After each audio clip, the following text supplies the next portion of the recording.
एक भाई ने कमेंट किया था कि कशिश गुप्ता और गुरुजी के ऊपर वीडियो बनाओ कि कौन सही है कौन गलत है।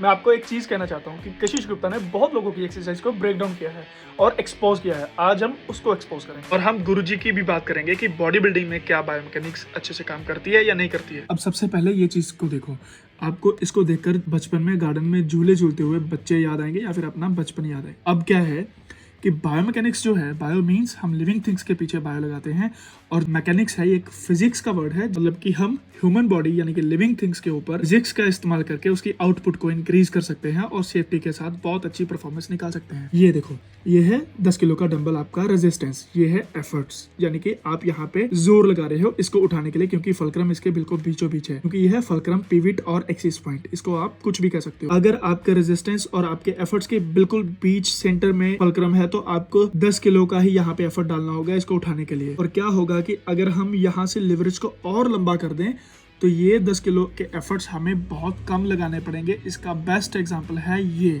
ये आपने हैंड पंप कभी ना कभी जरूर देखा होगा। अब यहाँ पे देखें, ये है एक्सिस पॉइंट, ये है आपका लोड बिल्कुल एक्सिस पॉइंट के पास, और आपका लिवरेज है ये इतना लंबा। हम पानी को निकालने के लिए या इसको चलाने के लिए यहाँ से पकड़ते थे।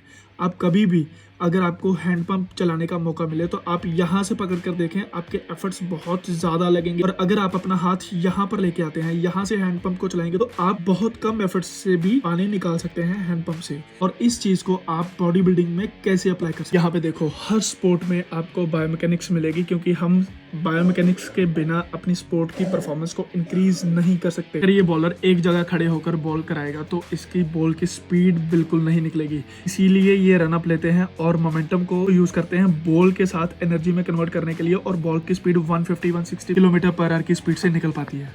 अब आ जाते हैं बॉडी बिल्डिंग की तरफ। तो बॉडी बिल्डिंग में भी सेम बायोमैकेनिक्स यूज होती है, क्योंकि इसमें ज्यादा ये ध्यान देना पड़ता है कि हमारा लाइन ऑफ पुल मैच कर रहा है कि नहीं। बॉडी बिल्डिंग की एग्जांपल देता हूँ। हम बाइसेप्स को हमेशा ऐसे क्यों ट्रेन करते हैं, क्योंकि हमारे मसल फाइबर्स इस डायरेक्शन में ट्रेवल कर रहे हैं, और अगर रेजिस्टेंस को हम इस तरफ लेके आएंगे तो क्रॉस ब्रिज बनेगा एक्टिन और मायोसिन का, तभी जाकर आपके मसल में स्ट्रेंथ आएगी, मसल हाइपरट्रॉफी होगी।